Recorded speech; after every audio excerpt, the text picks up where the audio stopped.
ይህንን ዜና ስነግራችሁ እጅግ በጣም እያዘንኩና እየዘገነነኝ ነው። እቺ ከኋላ የምትመለከቷት ሴት የወለደችውን የ3 ቀን ህፃን አባቱን ባለማወቋ ከነ ህይወቷ የአፈር ማዳበሪያ ውስጥ በመክተት የተከፉት አብሮኝ ቤተሰቦቼ እሷ ነው እንጂ እኔ አላማው ስለነበረኝ ምንም አልመሰለኝ። የሆነ ከሰብል ጋር እንዳስቆም እኔ ከዚህ በኋላ የመመለጥ እድል ያለው ነው የመመለጥ እድል የሌለውን ሆስት አንቺ ነሽ የምትለይ። ከላይ ያያያችሁ እንደዚህ ወደ ሰላም ውድ የተከበራችሁና የተወደዳችሁ የዚህ ቻናል ቤተሰቦች እንዴት ናችሁ? ሰሞኑኛ ወቅታዊ አነጋጋሪ የሆነ ቪዲዮችን ይዤላችሁ መጥቻለሁ። ታዲያ ቤተሰቦች ለቻናላችን አዲስ ሆናችሁ ይህን ቻናል ሰብስክራይብ እንዲሁም ደግሞ ቪዲዮዎቻችንን ላይክ ማድረጋችሁ አትርሱ።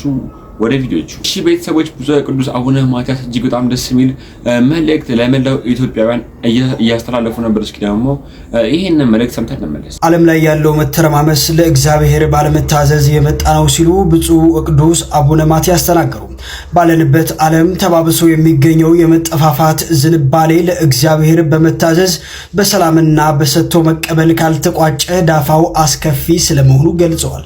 በጾመ ፍልሰታ ሱባኤ ስለ ሀገር ሰላም ስለ ሕዝብ ደህንነት በመጸለይ በልዩ ልዩ ምክንያት በመከራ ላይ ወድቀው የሚገኙ ወገኖቻችን በሚያስፈልጋቸው ሁሉ በመርዳት ሱባኤውን እናሳልፍ ሲሉ አባታዊ መልእክታቸው አስተላልፈዋል። የመከሩን እንዲሁም ደግሞ የነገሩን ነገር እጅግ በጣም ደስ የሚል ንግግር ነው። ሁላችሁም ባካችሁ ኮሜንት ላይ ገብታችሁ ለአባታችን እድሜና ጤና ተመኙልን፣ በረከታቸውም ይደርብን። ሁላችሁም ኮሜንት ላይ ገብታችሁ የሚሰማችሁን ሀሳብ ማለት ጻፍ አድርጉልን። ወደ ኔክስት ቪዲዮ ሌላ ደግሞ ቤተሰቦች በሳምንቱ እጅግ በጣም የሚያሳዝንና እጅግ በጣም አስደንጋጭ የሆነ መረጃ እየተሰማ ነበር። አንዲት እናት የወለደችውን ልጇን አፍና ገደለች ተብሎ እጅግ በጣም ብዙ ኢትዮጵያኖች ሲነጋገሩበትና ሲገረሙበት የነበረ አንድ ቪዲዮ ነበር። እስኪ ደግሞ ቪዲዮ ሰምተን እንመለስ። ይህንን ዜና ስነግራችሁ እጅግ በጣም እያዘንኩና እየዘገነነኝ ነው። እቺ ከኋላ የምትመለከቷት ሴት የወለደችውን የ3 ቀን ህፃን አባቱን ባለማወቋ ከነ ህይወቷ የአፈር ማዳበሪያ ውስጥ በመክተት ገድላዋለች። ይህ ክስተት በምዕራብ ወለጋ ጊንቢ ከተማ የተፈጠረ ነው። ጠጂቱ ካሳ የምትባለው ይህቺ ወጣት ሆቴል ውስጥ ስትሰራ ከወጣቶች ጋር ትተዋወቃለች። ከአንድ በላይ ከሆነ ሰው ጋር ግንኙነት መስርታ ታረግዛለች። የልጁ አባት ማን እንደሆነ ስላላወቀችና ማንም የኔ ነው የሚላት ስላጣች ከፍተኛ የስሜት ቀውስ ውስጥ ትገባለች። ከወለደች 3 ቀን በኋላ ልጇን በህይወት እያለ ማዳበሪያ ውስጥ ቀብረዋለች። ከ4 ቀን በኋላ ልታወጣው ስትል ሰዎች አይተዋት ለፖሊስ ያሳውቃሉ። ፖሊስ በቁጥጥር ስር አውሏት ምርመራውን አጠናቆ ለፍርድ ቤት ያቀርባል። ፍርድ ቤቱም በ13 ዓመት እስራት ቀጥቷታል። እንግዲህ የጭካኔያችን ጥግ እዚህ ላይ ደርሷል። እንግዲህ ቤተሰቦች እንደሰማችሁት ነው 13 ዓመት ፍርድ ተፈርዶባታል እየተባለ ነበረ። በእውነት ይሄ ፍርድ ያንሳታል። ለምን? ምክንያቱም ሰው እንዴት የወለደውን ልጁን እንደዚህ በዚህ ያክል ጭካኔ ይገድላል? እንስሳት እንኳን ሊያደርጉት የማይችለውን ነገር የሰው ልጅ ማድረጉ እጅግ በጣም ነው የሚገርመው። ታዲያ እናንተስ ይህን መረጃ ተሰሙ? ምን ያክል አዘናችሁ? ምን አይነት ስሜት ተሰማችሁ? የሚሰማችሁን ሀሳብና አስተያየት ኮሜንት ላይ ጻፍ አድርጉ። ሌላ ደግሞ ቤተሰቦች እጅግ በጣም ባለብዙ ጥበበኛ እጅግ በጣም ብዙ ሙያ ያለው በዚህ በሶሻል ሚዲያ ላይ እጅግ በጣም ደስ የሚል ወጣት እናውቃለን ብዬ አስባለሁ። ሁላችሁም ስሙን ሳልጠራው ታውቁታላችሁ ብዬ አስባለሁ። ሁላችሁም ታውቁታላችሁ። ዮናስ መኳንንት አዲስ አበባ ለቆ እጅግ በጣም ደስ የሚሉ ጥበቦቹን ጥሎ ገጠር እንደገባ ሁላችንም እናውቃለን። ታዲያ ብሮድካስት ላይ ቀርቦ ስለ ህይወት ተሞክሮ እንዲሁም ደግሞ ምን አይነት ስሜት እንደሚሰማው ጥያቄ ተጠይቀው እጅግ በጣም ደስ የሚሉ መልሶች እየመለሰ ነበር። እስኪ ደግሞ የወንድማችንን አይተን እንመለስ። ይሄ ልብስ ሆኖ 7 ዓመቱ ማንንም አያምን አላለቀም። ለምንድን ነው ሌላ ገዛሁት? አሁን ስኬት የሚባለው ነገር አንተ ጋር የለም። በማን አይን ማንንም ያለው ለምሳሌ ስኬት ሁሌም እናገር የሚሰማኝ ነው፣ ለኔ የሚሰማኝ ነው፣ ለኔ ህይወት ነው ስኬት። ምድር ላይ ደግሞ ስኬት ቁሳይ ነው የሚለካ ነው። ሰዎች ናቸው ስኬታማ ነው አይደለም የሚሉ። ለምሳሌ የትኛው ደፋር ሰው ነው ስኬታማ ነው አይደለም ብሎ እንዲመዝን የሚችለው? ልትመዝነኝ ከቻልክ የምትመዝነኝ በተቀመጠልህ መመዘኛ ነው። የተቀመጡልህ መመዘኛዎች ደግሞ የታወቁ ናቸው። 2 አይነት መመዘኛ ነው ያለው ሰው ልታይ የሚችለው፣ መንፈሳዊና ዓለማዊ ነው። በመንፈሳዊ ነገር ላይ ስኬታማ የሚባል ሰው አለ። እሱ ምንድነው? ምናልባት ምን ያህል ለአምላኩ ታዛዥ ሆኗል፣ ምን ያህል በእምነቱ መሰረት እየሄደ ነው የሚለው ነው። ሁለተኛው ዓለማዊ ነው። ዓለማዊ ደግሞ ቁሳቁስ ነው። ኪሱ ስንት ብር አለ ብለህ ነው ጠይቀኝ፣ ወይ ባንክ አካውንት ላይ የሚለብሰው ልብስ ምን አይነት ነው ምናምን መርዳኝ። እኔ እሱን ያስጨንቀኝ ሰው አይደለም። ሀቁ ነው። ለኔ እንጃ ምናልባት እንትን ሊሆን ይችላል። እንዴት ነው ለምሳሌ መመጻደቅ ሊመስል ይችላል፣ ሊሆን ያስጨንቀኝ ይችላል። ለምሳሌ ልብስ ሲቀደድ ምናልባት መተካት ያስጨንቀኝ ይሆናል። እኔ ግን 20 ልብስ እንዲኖረኝ ይሄ ልብስ ሆኖ 7 ዓመቱ ማንንም አያምን አላለቀም። ለምንድን ነው ሌላ ገዛሁት? አሁን ፌድ አድርጓል ምናምን ነው ራሱ ይሄ ቸሚዛውን የሚያቀሰው ሊሆን ይችላል። ተረዳኝ። እንደዛ ትምህርት ስትማር ነበር አይደል? ምንና ይገኛል ነው ነበረኛ አሉ አሁንም እና አልገዛውም እስኮ ያ ነው የህይወቴ ግብ። አያስጨንቀኝ ስለዚህ በዚህ በቁሳዊ ልኬት ለክተክ ስኬቴን ልትሰጠኝ አትችልም። ስኬቴን እኔ የማውቀው ስኬትማና አይደለም ብለህ እንዳጠይቀኝ ነው። ኬርለስነትን እንዴት ነው እዚህ ኬርለስነት እኮ አይደለም፣ ኮንሺየንስ መሆን ነው፣ አውቆ ነገሮችን ማድረግ ነው። እኔ በእንትን አልገፋም። እንዴት ነው የግርግር ሰው አይደለም። ቪዲዮዎችን ነው በዚህ በሶሻል ሚዲያ ላይ የሚያጋራን ሁላችንም ከሱ የህይወት ተሞክሮ መውሰድ አለብን ብዬ አስባለሁ። ምክንያቱም ሰው ባሰበበት መንገድ ሁሉም ሰው መጓዝ ይችላል ቢለው ነገር እያሳየን ነው። ታዲያ እናንተስ የቪዲዮ ስቴፕ ላይ የተሰማችሁ የሚሰማችሁን ሀሳብና አስተያየት ጻፍ አድርጉልኝ። እሺ ቤተሰቦች፣ በቀጣይ ደግሞ ማሳያችሁ ቪዲዮ ምንድነው? አንድ እጅግ በጣም በእድሜ ገፋ ያሉ እናታችን በዚህ በሶሻል ሚዲያ ላይ በጣም ለብዙ ወጣቶች ምክር የሚሆን ቪዲዮዎችን ያጋራሉ። እጅግ በጣም ብዙ ወጣቶችም የእሳቸውን ምክር ሰምተው እጅግ በጣም ደስታቸውን ይገልጻሉ። እስኪ ደግሞ የእናታችንን ምክር ሰምተን እንመለስ።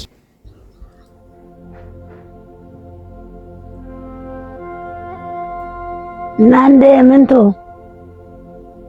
አቤት ምን ተወለ እንተልባ አዩት የኔ እናት ምን ነበር? አየን የልጅ ይሄ ተልባ ሰፈር በመስፈሪያው ላይ ያማረ ይቆለላል። አለስስት መስፈሪያውን ሞልቶታልና የተሰፈረለት ሰው ደስ ይለዋል። ሲታይም በረቅረቅታው የሚፈጥረው የውበት ስብርባሪ ልብን ይማርካል። ችግሩ ግን እዚህ ጋ ነው። ተልባውን የሰፈረው እጅ ላይ ታይመለስ መንሸራተት ይጀምራል። ሰፋሪውም ነጋዴ ተመልሶ እንደሚሸራተት ስለሚያውቅ በመተረፍረፉም ከስራለሁ የሚል ስጋት የለበትም። አተረፍኩ ባው ነው የሚጎዳው። ሰፋሪው ሳይሰጥ ነው የሰጠም የሚመስለው። ተቀባው ግን በተቀባይ ልብ የሌለ ነገር ይቀበላል። የአንዳንድ ሰውም ባህሪ ልክ እንደ ተልባው ስፍር ነው። በልዩ ልስላሴው ይቀርበናል። ብርቅርቅታው ያማልለናል።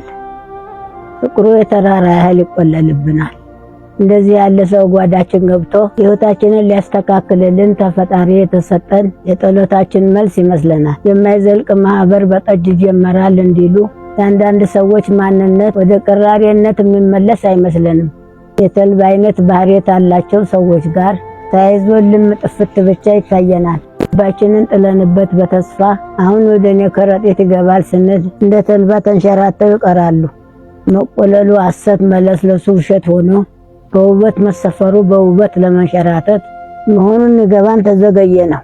አንዳንድ ሰዎች አሉ ስንላቸው የማይኖሩ መጡ ስንላቸው የሚቀሩ የኔ ስንላቸው እንደ ጉብ የሚበኑ ለመብራትም ሆነ ለመጥፋት የሚቸኩሉ አንዳንድ የተልባ ስፍሮች አሉ።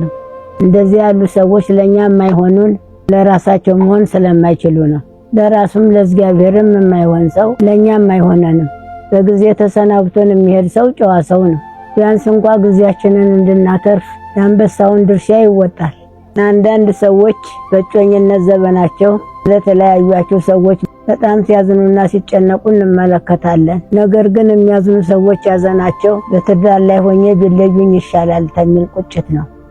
ነገር ግን ከዳተኛን ሰው ሙጭጭ ማለት ተመም ሳይድኑ በመስተገሻ እንደመኖር ነው።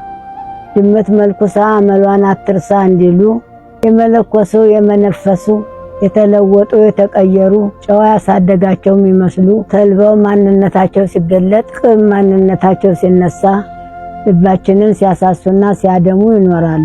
እኛ የሚፈልጉትን እስኪያገኙ እንደምንፈልገው የሚሆኑልን አንዳንድ ሰዎች አሉ። በልባቸው ለአጭር ቀን ነው ችግር የለውም እያሉ ይሸከሙናል፣ ይደግፉናል። መቁረብም መመነንም ማስመሰልም ድራማ መስራትም በኮንትራት ስለሆነ አይከብዳቸውም። የተልባ አይነት ባህሪ ያላቸው ሰዎች የተሻለ ተመጣ ለመጫረት አይግደረደሩም። የዓለም ሕዝብ 8 ቢሊዮን ደረሰ ስንል እንደነዚህ ያሉ ሰዎችንም ጨምሮ ነው። አትፍሩ፣ ብዙ አደጋ የሚፈጥሩ አይደሉም። ያሉና የነበሩ የሚኖሩ ናቸው።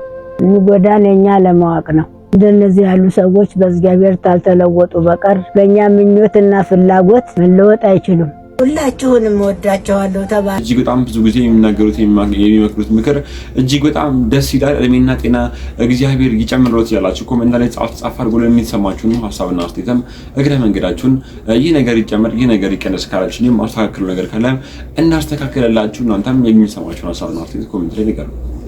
ሌላ ደግሞ ቤተሰቦች ሊደነቅና ሊመሰገን የሚገባ ማንኛውም ሰው ሊደነቅና ሊመሰገን ይገባል ብለው እጅግ በጣም ደስ በሚል ሁኔታ ተማሪዎች አስተማሪያቸውን ሰርፕራይዝ እያደረጉት ነበር። እስኪ ደግሞ አንድ ቪዲዮ ተነመለስ። መምህር በዚህ ልክ ሲከበር እንደማየት ደስ የሚል ነገር የለም። እነኚህ መምህር እንግዲህ ብዙ ተማሪዎችን አስተምረዋል። በዚህም በተማሪዎቻቸው እጅግ ተወዳጅ ናቸው።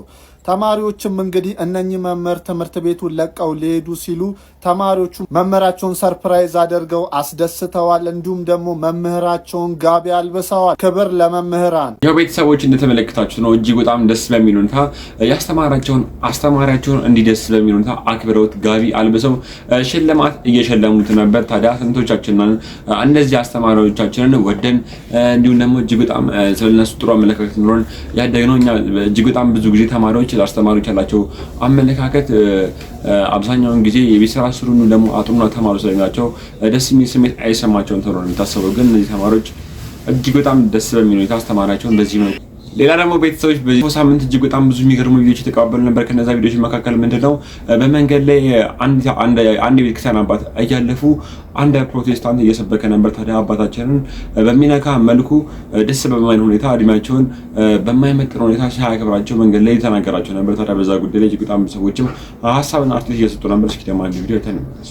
መጽሐፍ ቅዱስን አታውቅም? መጽሐፍ ቅዱስ አንማርም እኛ። ጭራሽ አትማሩ መጽሐፍ ቅዱስ? አዎ እኛ ማንበብ ነው ማንበብ ብቻ ከመጽሐፍ ቅዱስ ውጪ የሆነውን ቤተክርስቲያናችን ወንጌልን እንዴት እንደምታስተምር እናንተ ቪዲዮ ላይክ እና ኮፒ ሊንክ እያደረጋችሁ እኔ ደግሞ በማሳያ ለዚህ ተወዳጅና እሱን ለሚመስሉ ወንድሞቻችንና እህቶቻችን እናሳያቸዋለን ማለት ነው። እንደምታውቁት የኢትዮጵያ ኦርቶዶክስ ተዋሕዶ ቤተክርስቲያን ካሏት ጉባኤያት መካከል የመጽሐፍ ትርጓሜ ጉባኤ አንዱ ነው። በዛ የመጽሐፍ ትርጓሜ ቤት ደግሞ ብሉያቱን ሐዲሳትን የሚያስተምሩ መምህራን አሉ። ለምሳሌ እንኳን ሁላችሁም ፕሮቴስታንቱም ሙስሊሙም የምታውቋቸው አንድ መምህር ባነሳ ስማቸው ማን ነው? የኔታ መጋቤ ሐዲስ እሸቱ አይደለ? መጋቤ ሐዲስ ማለት ታዲያ ምን ማለት ነው ከተባለ ሐዲስ ኪዳንን በሚገባው ደረጃ ከነትርጓሜው የተማረ ወንበር ዘርግቶ ማስተማር የሚችል ነው። ቀደም እንደነገርኳችሁ ካሉን ጉባኤያት ደግሞ የመጽሐፍ ትርጓሜ ቤት አንዱ ነው። በእኔ ዝንቱ ይባርኩ ከህዝብ ነዳያን፣ ስለዚህ ነገር ነዳያን እስራኤል ያመሰግኑሃል። ወይ ባርኩ ከአህጉረ ሰብ ግፉአን፣ ነገደ ሰብ ሲል ነው የተበደሉ የሰው ወገኖች። እንዲህ እንደተመለከታችሁት ደግሞ ሐዲስ ኪዳኑንም ብሉይ ኪዳኑንም በትርጓሜው ሳይቀር ጉባኤ ዘርግታ የምታስተምር ቤተክርስቲያን ዘወትር ሰርክ ደግሞ ምዕመናኖቿን ሰብስባ ወንጌልን የምታስተምር ቤተክርስቲያን ወንጌልን አታስተምር ማለት የዋህነት ነው ወንድሜ። እሺ ቤተሰቦች ሌላ ደግሞ ማሳጋጅ ቪዲዮ ምንድነው የቀደሙ የኢቢኤስ ጋዜጠኛዋ ቃል ኪዳን ሰሞኑን ኢንተርቪው እየተደረገች ነበር። ታዲያ እጅግ በጣም ብዙ የሚገራረሙ ነገሮችን እየተናገረች ነበር። ደስ የሚል ህይወት ተመክሮ አላት። እስኪ ደግሞ አንድ ቪዲዮ ተነመለስ። ያው ያደኩት የሀይቆች ንግስት በሆነችው አየሯ ተስማሚ ብዙ ሰዎች ለመኖር የሚመኙት አገር ደብረ ዘይት ከተማ ነው ወይም ደግሞ ቢሾፍቱ አየር ኃይል ግቢ ውስጥ ነው ያደኩት። እንዳልኩ የወታደር ልጅ ነኝ። እናቴም አባቴም አየር ኃይሎች ናቸው። ከአውሮፕላኖች ጋር ከወታደሮች ጋር ነው ብዙ የኔ ልጅነት ብዙ ትዝታዬ ከሚሊተሪዎች ጋር ነው። ሚሊተሪ ደግሞ አይተ ከሆነ ቆፍጠን ያለ ነው፣ ጥንቅቅ ያለ ነው፣ ስታንድ ባይ ነው ለማንኛውም ነገር። እኔም አቀማመጤን ራሱ አታይም ለምንም ነገርና ያደኩት ልጅነቴ አየር ኃይሎች ጋር አየር ኃይል ግቢ ውስጥ የአየር ኃይል ቤቶች ከአየር ኃይል ፋሚሊዎች ጋር ከኮሎኔል ከማስተር ከሻለቃ ቤተሰቦች ጋር ነው። ታዲያ በዚህ ቤተሰብ ውስጥ አድገሽ እንዳልሽው ከአውሮፕላኖች ጋር ደብረ ዘይት ወይም ቢሾፍቱ የብዙ ልጆች ታሪክ ነው በእርግጥ አየር ኃይል ስላለ። እሺ ቤተሰቦች ቃል ኪዳንን የህይወት ታሪክ ይሁን እንደሰማችሁ ነው። የወታደር ልጅ ነበረች። በድጋሚ ወደ ኢቢኤስ ቴሌቪዥን ተመልሳ ፕሮግራሞችን ብታዘጋጅ እኔ እጅግ በጣም ደስ ይለኛል። እናንተስ በኔ ጉዳይ በእኔ ሀሳብ ተስማማላችሁ? የሚሰማችሁን ሀሳብና አስተያየት ታሳውቁ። በጣም ሳቀን የሚጭሩልን በዚህ ብርሻ ላይ ብዙዎቻችንን የሚያዝናኑና የሚያስቁን እናት እማማ ዝናሽ እጅግ በጣም ደስ የሚል ቪዲዮ በዚህ ብርሻ ላይ ተጋርቶ ብዙ ሰዎችን እያሳቀ የነበረ ቪዲዮ አይተን እንመለስ። ያለ ዳቦ ነው ብታይ፣ እንዴት ያለ ዳቦ ጭርስ አልገበላ ጎሽ እንኳን በሉ ማታም አሁንም ተሻይ ጋራ ጭርስ አልገበላው። እንዴት ያለ ዳቦ ነው! ማታም ጭርስ አልገበላው። እንኳን በሉ ብሉ። ማን የጋገረው? እኛ ነን የጋገርነው አለች። ጎሽ እንደ አንቺ ላሉ እንደምትጋገረው ዳቦ ቆንጆ ዳቦ ነው። ምን ነው የሰው ስም ለምን ታነሳለህ? ሰውን ያለበት አታንሳ። እፊቱ ነው ማንሳት እፊቱ እዚህ ፊታችን እናንተ እንደስበጣ ፊታችን ወዳ ነው እዛው ፊታችን እኔ ያለበት የሰው ስም አታንሳ። ዘላለም ነው የምነግርህ ዘላለም እድሜ ያለው እንኳን አደረሰዎት ልትሎት ትመጣለች ዛሬ አፈልግም። እማማ ዝናሽ ብዙ ጊዜ የሚለቀቅባቸው ቪዲዮ እጅግ በጣም ነው የሚያስቀው፣ እጅግ በጣም ነው የሚያዝናናው። እማማ ዝናሽ እድሜና ጤና ይስጣቸው። እንዲሁ ደግሞ እሳቸው የደረሱበት ቦታኛም ደርሰን ከልጅ ልጆቻችን ጋር እንደዚህ ለመጫወት ያብቃን። ይሄ የኔ ግን ለምርቃት ነው። እናንተ የሚሰማችሁን ሀሳብ ኮሜንት ላይ አሳውቁ። እሺ ቤተሰቦች፣ ሌላ ደግሞ ይላችሁ የመጣው ቪዲዮ ምንድነው? ቅድም በመግቢያችን ላይ እንዳሳየኋችሁ ሰሞኑን እጅግ በጣም ብዙ ሰዎችን ያስገረመ የባለትዳሮች ፕራንክ ነበረ። ሚስቱን ፕራንክ ያደረጋት ባልታሰበ መልኩ እዛው ካሜራውን እንዳለ አንቧ ቅድማት ያለቀሰች እጅግ በጣም ብዙ ኢትዮጵያኖች በዛ ጉዳይ ሀሳብና አስተያየት እየሰጡ ነበር። ሰሞኑን ከአንድም 2-3 ቦታ ኢንተርቪው የተደረጉ ነበረ።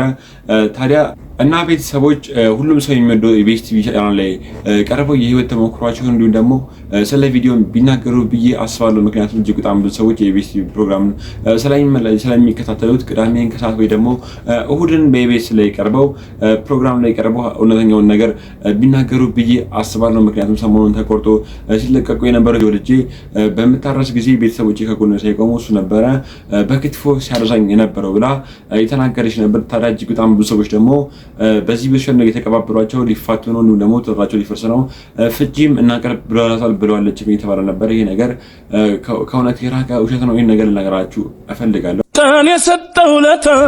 አያት አሁን ደውልና የት ነሽ በላት። ሄሌኔ ፍቅር የት ነሽ ፍቅር? እናቴ ቤት ነኝ ማሪ። ከቻልክ እንዲሁም ትንሽ አሟታልና ብር ላክልኝ። እሺ በቃ እውነቱን ባይና አይታል። ሙሌ እያታለለች ነው። ይበቃል። ግን ያውሉ ፍቅር ውሸት ሊሆን አይችል። ይቅርታ ጠይቃኛለች። ውሸቷን ነው። እያንዳንዷ ድርጊት አንተን ለማታለል ነው። ለምንድን ነው ጭንቅላትህ የማይሰራ? ጭንቅላቴ አትመለስ ይለኛል። ልቤ ግን ሁሌም እሷ ጋር ነው ያለው። ለምን እንደሆነ ባላቅም ብቻዬን መሆን ያስፈራኝ። ፍርሃትህ እንዳትኖር አያርግ። ፍቅር ማለት ለራስ ቅድሚያ መስጠት አይደለም። አታላይ የሆነ ሰው ስለራሱ ብቻ ነው የሚጨነቀው። ግን እኮ ወዳታለሁ። ተመልከተኝ ጅስባው፣ ምታፈቅር ቢሆን ጥላት ይላለች። አሁን ያለህበት ስሜት ጊዜያዊ ነው። እቺ ልጅ እንደገና ተመልሳ ብትመጣ ሌላ ታሪክ ነው የምትፈጥርብህ። የኔን ምክር አልሰማም ብለህ ነው? ከባድ ነው፣ በጣም ከባድ ነው። ከባድ ነው ግን ትክክል ነው። ሄድና እሷን የሚያስታውስህን በሙሉ አጥፈው። የፍቅርህን ክብር መልስ።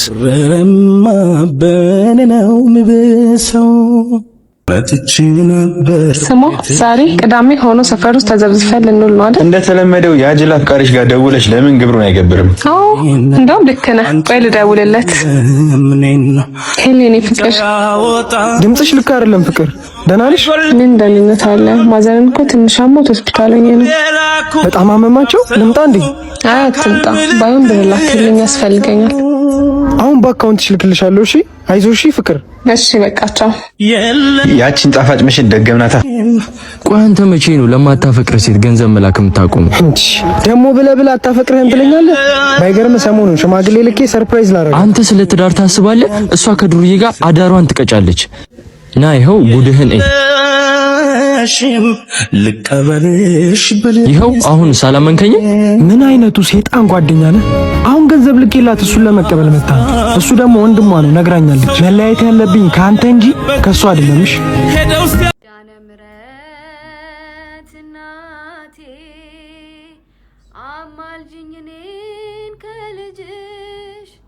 የፍቅር እናት ነሽና አማልጅኝ እኔን ከልጅሽ። የፍቅር እናት ነሽና አማልጅኝ እኔን ከልጅሽ። በረሃውን ባሰብኩት ጊዜ የግብፅን ያሸዋ ግለት አንቺ ትንሽ ብላቴና እንዴት ቻልሽው በእውነት? አንቺ ትንሽ ብላቴና እንዴት ቻልሽው በእውነት? ኪዳነ ምሕረት እናቴ አማልጅኝ እኔን ከልጅሽ። የፍቅር እናት ነሽና አስታርቂኝ እኔን ከልጅሽ። የሰላም እናት ነሽና አማልጅኝ። ነገራችሁ እፈልጋለሁ። ለዛሬ ይዤላችሁ የመጣሁት ቪዲዮ እነዚህ ይመስሉ ነበር። በቀጣይ አሪፍ ሰሞንኛ ወቅታዊ አነጋጋሪ የሆነ ቪዲዮችን ይዤላችሁ እመጣለሁ። ስላዳመጣችሁኝ አመሰግናለሁ።